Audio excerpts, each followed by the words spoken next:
مش محتاج كارت عشان احفظ اسمها لانها صديقه البرنامج، دكتور شيماء عويله. حضرتك نورانا النهارده يا فندم. ميرسي يا رضوى، ده نورك. كل حلقه بنخلصها او كل فقره بنخلصها بلاقي التليفونات قد كده. انا حاسه بالاحساس ده، انا حاسه بالاحساس ده. في واحده والله العظيم عدد 4 حلقات، كل حلقه تكلمني تقول لي انا تهت، انا عندي كل اللي هي بتقول عليه ده. فقبل ما نتكلم في موضوع الفقره، هل في حد ممكن يبقى عنده كل الامراض دي او بيشتكي من كل ده مره واحده؟ هي الستات طبعا زي ما بنقول في كل الحلقات هي بتبقى اكتر عرضه لآلام المفاصل والعضلات. وده طبعا بيرجع لتكوين الانثى، هرمونات الانوثه. هرمونات الانوثه اللي بتخلي في ليونه في الاربطه والعضلات، وبالتالي مع حركات بسيطه او مجرد اجهاد بسيط للمفصل بيحصل الم. بالاضافه طبعا الضغوط النفسيه والعصبيه اللي بنقولها كل مره بتخلي الست اكتر عرضه لالم المفاصل والعضلات، لانها بتبقى اندر ستريس على طول، تحت ضغط عصبي نتيجه طبعا ظروف البيت والاولاد والشغل الوظيفه بتاعتها، فبتبقى محطوطه تحت ضغط عصبي على طول. إضافة لبعد سن ال 45 لما بيبدأ هرمون الأستروجين يقل. لما بيقل هرمون الأستروجين بيعمل على ترقق الغضاريف اللي هي بتبقى جزء أساسي مكون للمفصل، فبتبدأ أعراض الخشونة تظهر، وبتبدأ كمان أعراض لأمراض تانية كتير زي هشاشة العظام، زي أمراض الروماتيزمية المناعية، ودول لو كان عندهم استعداد جيني موروث للأمراض دي. كتر خيرك والله العظيم.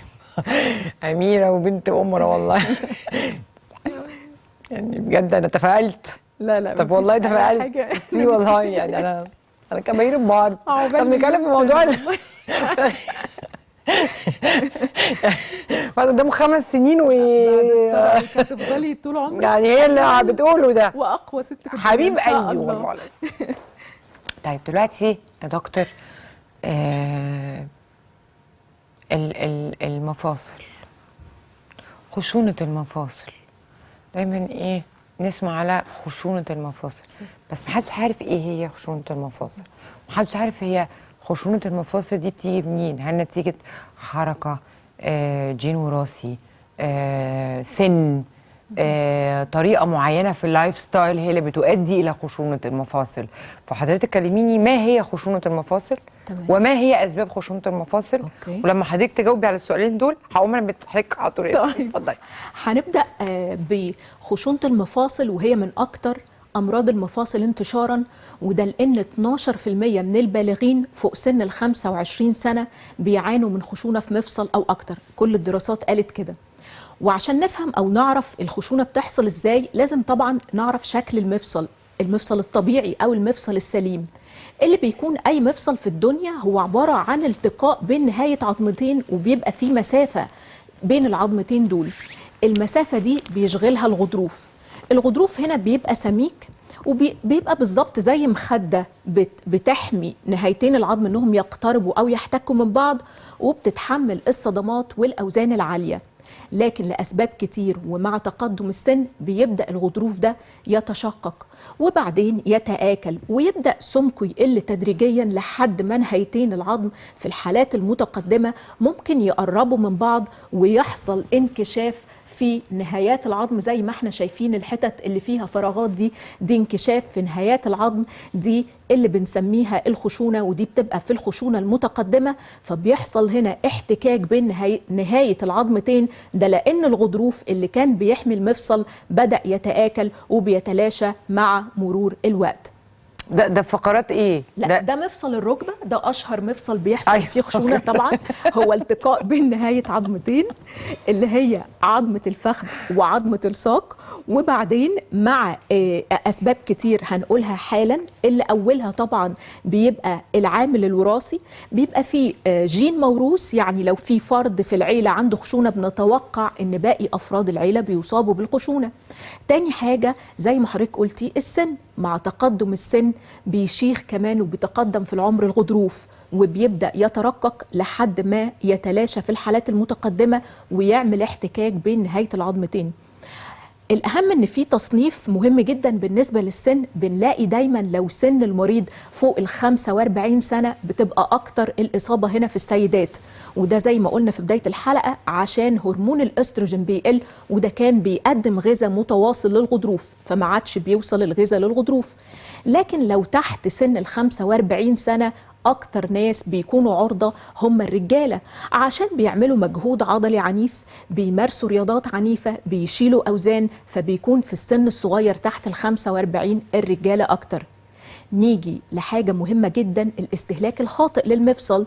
يعني لو حد بيقف كتير، بيقعد مقرفص فترات طويلة، بيشيل أوزان تقيلة، الرياضيين اللي بيتعرضوا لإصابات متكررة في معرفة الركبة. دي معلش اللي هي مربع رجليه، بيقعد على الأرض بيربع رجليه كده. كون ان انا اثبت المفصل على وضع واحد لفتره طويله ده سوء استخدام. غير كده كمان الناس اللي بتقعد على مكتب فتره طويله دايما بيجي لهم اصابه خشونه فقرات الرقبه او فقرات اسفل الظهر، نتيجه ان انا بستهلك المفصل او بثبته على وضع واحد لفتره طويله. الاهم من كده السمنه المفرطه، لان كل 5 كيلو زياده عن الوزن المثالي بيستقبلها المفصل، وخاصة مفاصل الركبة وفقرات أسفل الظهر، على إنها 40 كيلو زيادة. فالسمنة المفرطة من مسببات الخشونة للمفصل. غير كده كمان التدخين، فمادة النيكوتين بتكون محفز أساسي لتآكل الغضروف. بمرور الوقت بيبدأ بتشقق ثم تآكل الغضروف وخشونة بمرور الوقت. وفي كمان حاجة مهمة، الناس اللي بتعاني من عيوب خلقية سواء في القدم أو اعوجاج في الساقين، ده بيعمل حمل خاطئ على المفاصل وخاصة مفصل الركبة، ومع مرور الزمن بيعمل خشونة. وآخر حاجة الناس اللي عندهم أمراض روماتيزمية مزمنة زي الروماتويد المفصلي وزي النقرس المفصلي، بمرور الوقت ومع تدهور حالة المفصل بيكونوا عرضة برضو لخشونة في المفصل المصاب. دي كانت الأسباب. مبسوطة انت حافظة كل حاجة. ده انا جالي اكتئاب دلوقتي والله العظيم. بعد الشر يا حبيبتي. طيب في علاج؟ تمام. في ممكن نلحق؟ في ممكن اخد بالي؟ اعمل ايه؟ في علاج، والعلاج طبعا بنوصفه بناء على تشخيص الحالة. ودايما مريض الخشونة بنشخصه لما المريض يدخل علينا العيادة، دايما بيكون السن فوق ال 50 سنة، بيشتكي من أعراض كالآتي: ألم في المفصل، والألم ده معاه حاجة شهيرة جدا اللي هي صوت الطرقعة العالي في المفصل، دي حاجة شهيرة في الخشونة، مع تيبس صباحي. ثانية واحدة. قولي لي. ثانية واحدة. ثانية واحدة. ثانية واحدة. ثانية واحدة أطمن على نفسي برضه. أنا دلوقتي كبرت فجأة. لو مثلا حد بيصلي دول بيطرقعوا تك تك، ده معناه إيه؟ صوت الطرقعة بيبقى بداية ضعف أو تآكل في الغضروف أو تشقق في الغضروف، لأن التآكل دي مرحلة متأخرة.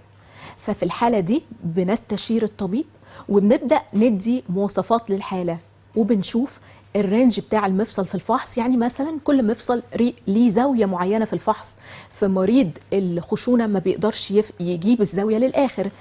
غير كده كمان زاوية الآخر يعني مثلا مثلا ان الكوع بيفتح لحد 180 درجة. لو في خشونة في الكوع دي بتبقى قليلة شوية، هتلاقي الفتح ليميتد شوية، اللي بنسميه محدودية الحركة. محدودية الحركة بتكون في المفصل اللي فيه الخشونة، والركب برضو كذلك. بعد كده بنبدأ نعمل أشعات وتحاليل. هنا التحاليل بتكون سليمة تماما، كل معاملات الالتهاب لأنه مرض غير التهابي، يعني سرعة الترسيب بتبقى كويسة، معامل الالتهاب، معامل الروماتويد، كله كويس.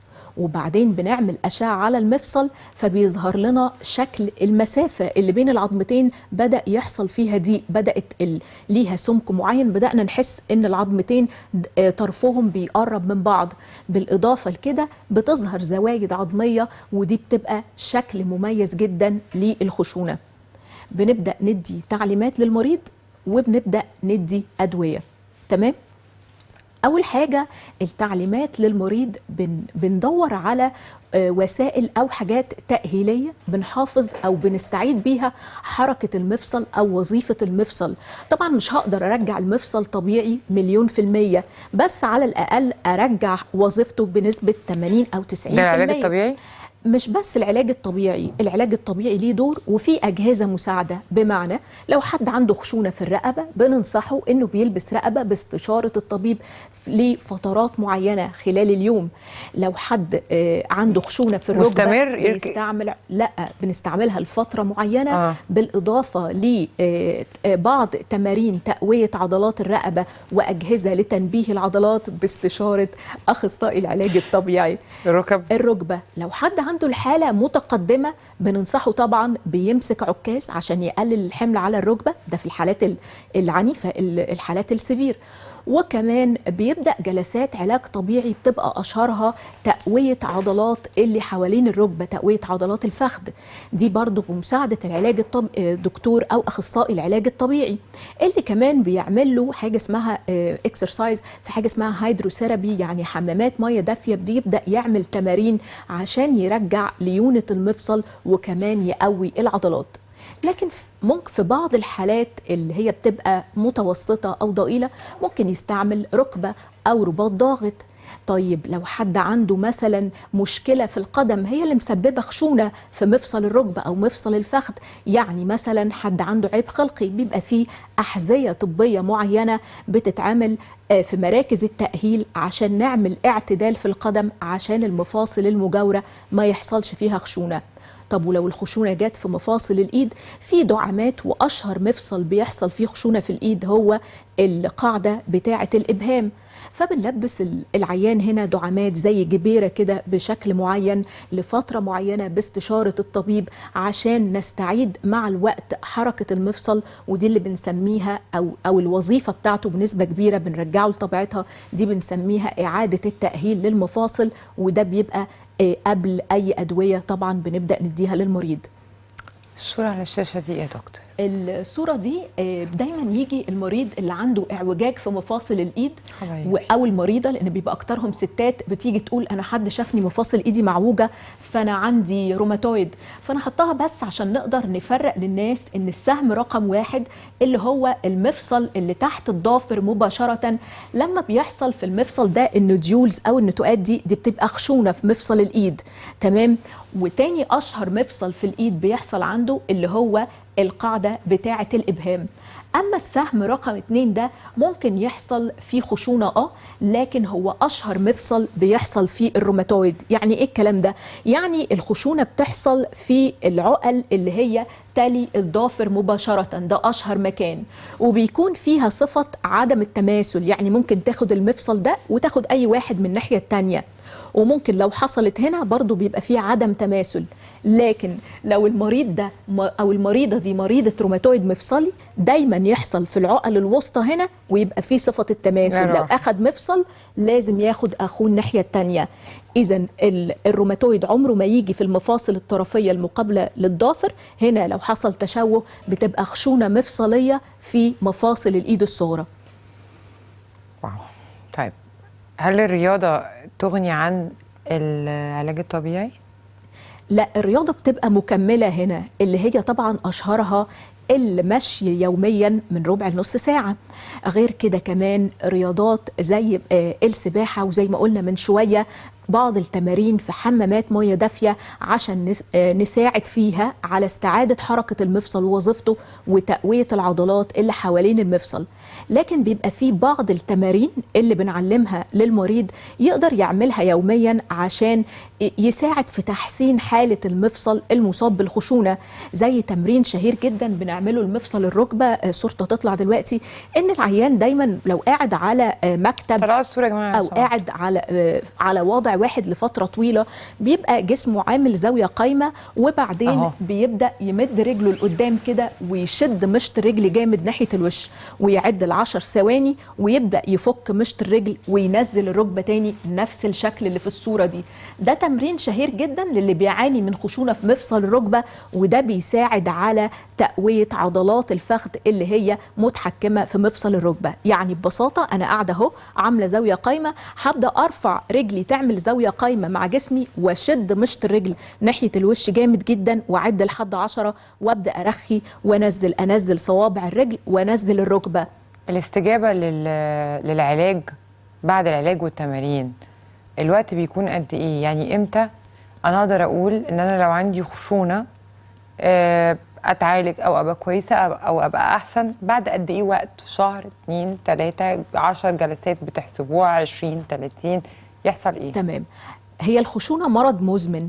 مزمن يعني زي أمراض مزمنة كتير، لكن كل درجة أو كل مرض وقت مزمن؟ مرض مزمن. يعني لو في مفصل مصاب بالخشونة هيفضل، لو أنا اديته علاج لفترة معينة، وكل درجة، يعني هي بيبقى في درجات، درجة قليلة، درجة متوسطة، أو درجة سيفير، درجة عنيفة. هنبدأ مثلا الدرجة الأولى أو الدرجة المتوسطة، دول بيستجيبوا بنسبة كبيرة جدا، ب 80 ل 90% استجابة، ممكن في فترة قصيرة، ممكن أول أسبوعين بنقدر نحسن الألم، وده عن طريق تناول بعض المواد المسببة للالتهاب اللي هي المسكنات، بناخدها ريجولر لمدة أسبوعين، كده حسنت الألم تماما لمدة أسبوعين. بعد كده بنبدأ ندي للمريض في الحالات الأولية والمتوسطة مقويات الغضاريف. مقويات الغضاريف اللي الناس كلها عارفاها، اللي هي المكون العلمي بتاعها الجلوكوزامين والكوندروتين سلفيت، بتركيزات معينة، وبنديها لفترات معينة من 3 ل 6 شهور. هنلاقي هنا في الفترة دي لو حالة أولية ومتوسطة هتستجيب استجابة تامة، اللي هي قلنا من 80 ل 90% استجابة هايلة. بس طبعا بناخد المركبات دي، سواء المسكن، لأن في ناس طول النهار والليل قاعدة تاخد مسكن على طول، ده بيبقى خطر. بنحدده على أساس سن المريض، بنحدد نوعه، لأن هي أنواع متعددة، ولو بيعاني من اضطرابات سواء في القلب، في الرئة، في الكلى، كل حالة وكل سن ليه نوع مسكن خاص بيه. بالنسبة لمقويات الغضاريف اللي هي الجلوكوزامين والكوندروتين سلفيت، برضو بتتاخد بكميات محددة تحت استشارة الطبيب، بمعنى ان انا مثلا ما زودش جرعة الجلوكوزامين عن 1500 ملي جرام في اليوم، والكوندروتين ما يزيدش عن 1200، لان في ناس طول ما هي قاعدة بتاخد، فلازم تقرأ التركيز ويكون تحت اشراف طبيب. طيب دول الأولى والمتوسطة بيستجيبوا، وفي أنواع جديدة من الأدوية بنديها لهم كمان خلال فترة من 3 ل 6 شهور، اللي هي مركبات الكولاجين. ليه؟ لأن أكتر من 95% من تكوين الغضروف المكون للمفصل هو كولاجين، فبدأت مستحضرات الكولاجين موجودة في الأسواق، كولاجين مع فيتامين سي، بنقعد عليها فترة برضو من 3 ل 6 شهور، وكل ده في الحالات الأولية والمتوسطة بيديني استجابة هايلة. ولو خلال الفترة دي ما استجابش، بيبقى فيه حقن مواد زيتية، اللي هي حقن الهاليورونيك، اللي بيبقى فيه منها أنواع كتير. في أنواع بتحقن كل 3 أسابيع، كل شهر، في كل سنة، وعلى حسب درجة انغلاق المفصل، يعني درجة الخشونة، الطبيب بيحدد النوع المناسب. لكن بتبقى في حالات متقدمة يعني ايه؟ يعني بمرور الوقت الحالة أهملت، لا أخدت مقوي غضاريف، ولا عملت تمارين، ولا بتمارس رياضة، ووزنها زايد جدا، ومع السن فجأة فقدت الوظيفة بتاعة المفصل تماما، يعني فقدت الحركة في مفصل ما بسبب الخشونة. وده معناه ان المفصل حصل، او الغضروف حصل فيه تآكل تام، فحصل التحام بين نهاية العظمتين. ففي الحالة دي بيبقى دور جراح العظام، بتبقى الحالة دي فعلا محتاجة تدخل جراحي، لأن ما عادش في أي سبيس، الغضروف تآكل تماما، حصل التحام بين نهاية عظمتين وانكشاف في نهايتين العظم، فقد الوظيفة تماما للمفصل. فاللي بيحلها هنا جراح العظام مش طبيب الروماتيزم. نورتي والله. ميرسي يا رضوى. صراحة أنا عمالة بقى بفكر يمين وشمال. نورتيني دكتور شيماء عويلة ميرسي يا والله. رضوى، ميرسي جدا جدا. هجيب دلوقتي 19,000 تليفون أنا عندي اللي هي بتقول عليه. لا إن شاء الله ما تجيش المرة دي. مشاهداتي أعزائي وبناتي الحبيبات، فاصل قصير جدا نرجع لكم من هنا وبس.